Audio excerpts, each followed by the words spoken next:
एउटा सानो तोरीको दानाभित्र लुकेको हुन्छ स्वाद, सुगन्ध र पुस्तौं पुरानो एउटा परम्परा।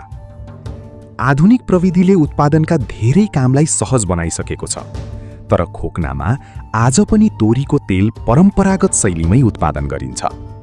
तोरीको दानादेखि तेलको बोतलसम्मको यो यात्रा केवल उत्पादनको कथा होइन, यो पुस्तौंदेखि हस्तान्तरण हुँदै आएको सिप, श्रम र संस्कृतिको कथा हो।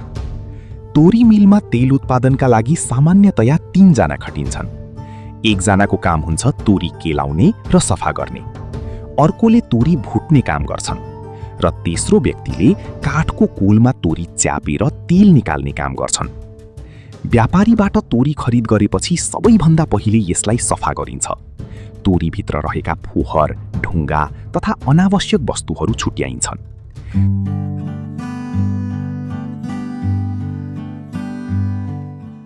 हाम्रो पहिलो प्रोसेस हुन्छ तपाईको यसमा यो तोरीलाई हजुर यसले चाहिँ तपाईको यो तोरीलाई निखल्ने यसरी निखल्ने हजुर यो मेसिनले चाहिँ यसरी राम्रो बनाइदिन्छ।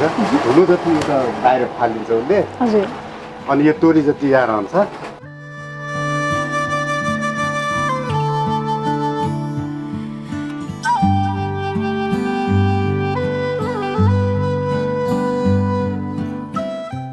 सफा गरिएको तोरीलाई त्यसपछि मेसिनमा हालेर 2 टुक्रा हुने गरी पिसिन्छ। यो मेसिनमा यो तोरीलाई हामीले यसमा ग्राइन्डर गर्छौँ। हजुर ग्राइन्डर गरेपछि यो तोरीको फुल भन्छ।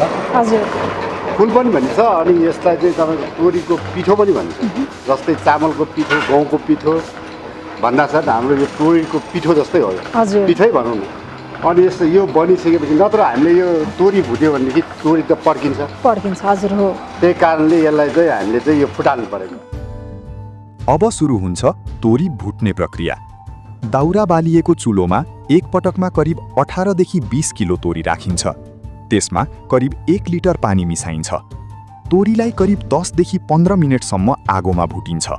यो प्रक्रिया सामान्य देखिए पनि यहाँ अनुभवको ठूलो भूमिका हुन्छ। आगोको ताप, पानीको मात्रा र भुट्ने समय सही हुन जरुरी हुन्छ। यही प्रक्रियाले तोरीको सुगन्ध र तेल निकाल्ने गुणलाई प्रभाव पार्छ।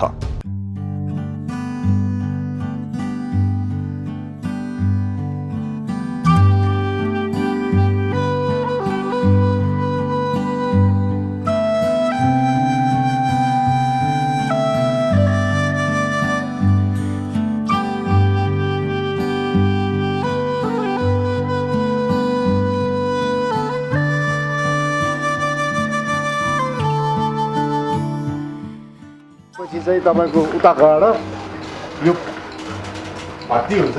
यो आगो बालेर हामी यसमा भुट्ने हो। हजुर यहाँ आगो बालिरहेको हुन्छ। यसमा चाहिँ तपाईँको यो भुटिरहेको छ अहिले। यो पहिला हातले चलाउने हो। पहिला त हातले यसलाई चाहिँ यस्तोले यसरी हातले चाहिँ चलाउने हो नडडोस् भनेर। हजुर अनि यो उसले यो मेसिनबाट चलाइरहेछ नि त। हजुर अहिले अलिकति सजिलो छ। हजुर त्यसपछि यसमा हामीले लगभग 15, 17, 18 मिनट जति यसमा राखिसकेपछि यो पाक्छ। पाकेपछि यसले चाहिँ कति जति वेट धान्छ सर यहाँ? यसमा चाहिँ तपाईँको लगभग हामीले 20 देखि 22 किलोसम्म राख्न मिल्छ। अनि यो चाहिँ चलाउँदै गर्दाखेरिमा चाहिँ यसमा डढ्ने सम्भावना पनि कम हुन्छ होइन? कम हुन्छ। हामी टाइममा फेरि चलाइदिन्छु यो। ए हजुर नत्र डढ्छ यो तल बसिरहेको हुन्छ नि त। हजुर यो चाहिँ भुटेको है। यहाँ चाहिँ कति जति किलो धान्छ यसले? यसले 20 देखि 25 किलोसम्म धान्छ है। हजुर अनि यसलाई पनि कतिको भुट्ने कतिको के गर्ने भन्ने हेर्नुपर्छ होला नि होइन? पर्छ। कहिलेकाहीँ यो कुना काप्चामा चाहिँ भेट्दैन अनि हातले चलाउनु पर्छ। ए हजुर यो मेसिनले पनि चलाउँछ र हातले पनि चलाउने हो? पहिला चाहिँ यसरी चलाउनु पर्छ यसरी। हजुर अनि यसरी मार्नु पर्थ्यो। हजुर यो नचल्दा अनि यो चलेपछि यस्तो कुना काप्चा चाहिँ भेट्दैन। हजुर यो घुमाउनेले।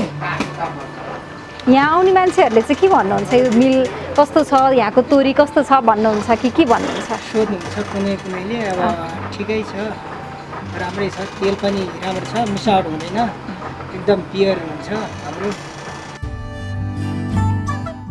भुटिसकेको तोरीलाई त्यसपछि राखिन्छ छपनीमा। बाँसको चोयाबाट बनाइएको झोला जस्तो यो छपनीमा करिब 20 किलोसम्म तोरी अट्छ। अब सुरु हुन्छ तेल उत्पादनको सबैभन्दा महत्त्वपूर्ण चरण। छपनीमा राखिएको भुटेको तोरीलाई काठको कोलमा राखेर च्यापिन्छ। काठको कोलमा दबाव बढ्दै जाँदा तोरीभित्र लुकेको तेल बिस्तारै बाहिर निस्कन थाल्छ। तेलको पहिलो थोपा झर्दा घण्टौँको मेहनतले आफ्नो परिणाम देखाउन थाल्छ। तर एक पटक च्याप्दैमा सबै तेल निस्किँदैन। त्यसैले तोरीलाई 2 पटकसम्म काठको कोलमा च्यापिन्छ। कोलबाट करिब 80% तेल निस्कने गर्छ। बाँकी तेल पिनाभित्र रहन्छ। त्यसैले तेल निकालिसकेपछि बाँकी पिनालाई फेरि मेसिनमा हालिन्छ। त्यसबाट पनि बाँकी रहेको तेल निकालिन्छ। यसरी एउटै तोरीको दानाबाट सम्भव भएसम्म तेल निकाल्ने प्रयास गरिन्छ। त्यसपछि चाहिँ हामीले चाहिँ यो छप्परमा राखेर यसमा यो कोल भन्छ यसलाई। हजुर। यो कोलमा चाहिँ तपाईँको यो यसले चाहिँ हामीले चाहिँ यो प्रेस गरेर यहाँ तेल निक्लिन्छ। यहाँ तेल निक्लिरहेको छ। लगभग हामीले यसमा 80% तेल यसमा निकाल्छौँ। हजुर। त्यसमा बाँकी तेल चाहिँ यो पिना भन्छ यसलाई। हजुर। यो पिनाको तेल चाहिँ यो मेसिनले निकाल्ने हो हामीले।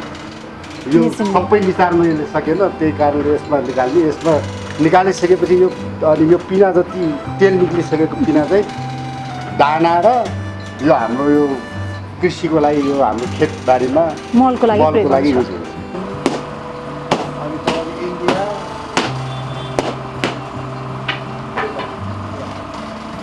जापानको मान्छे एउटा तपाईँको प्रोफेसर हो, 1 महिना बसेको यहाँ। यसको बारेमा अध्ययन गरेर उसले चाहिँ किताबै लेखेको थियो पकाउनको विषयमा। यहाँ राख्नु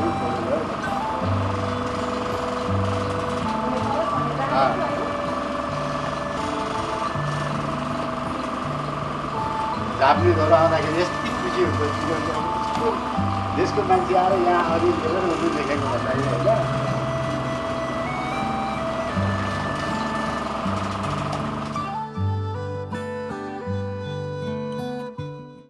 तर तेल निकालिसकेपछि पनि प्रक्रिया सकिँदैन।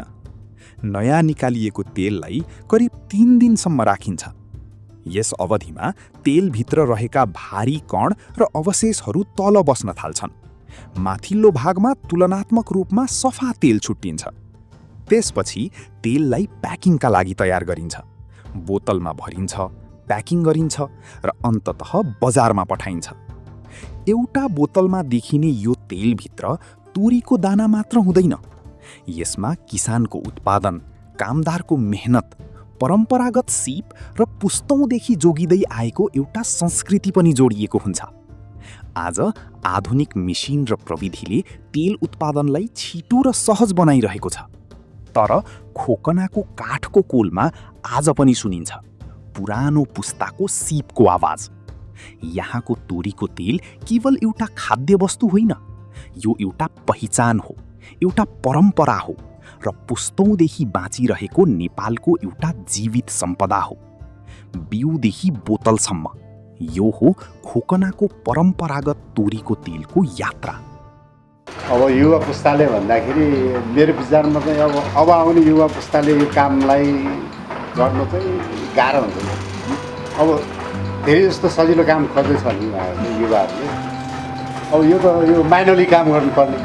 अब यो मेसिनको भयो भने युवाले गर्छ, मेसिनले मात्र गर्ने भएदेखि युवाहरूले गर्छ। अब किनभनेदेखि यो काम गर्नलाई, यो काम गर्नलाई आफू नखट्ने मान्छेले यो काम गर्न सक्दैन।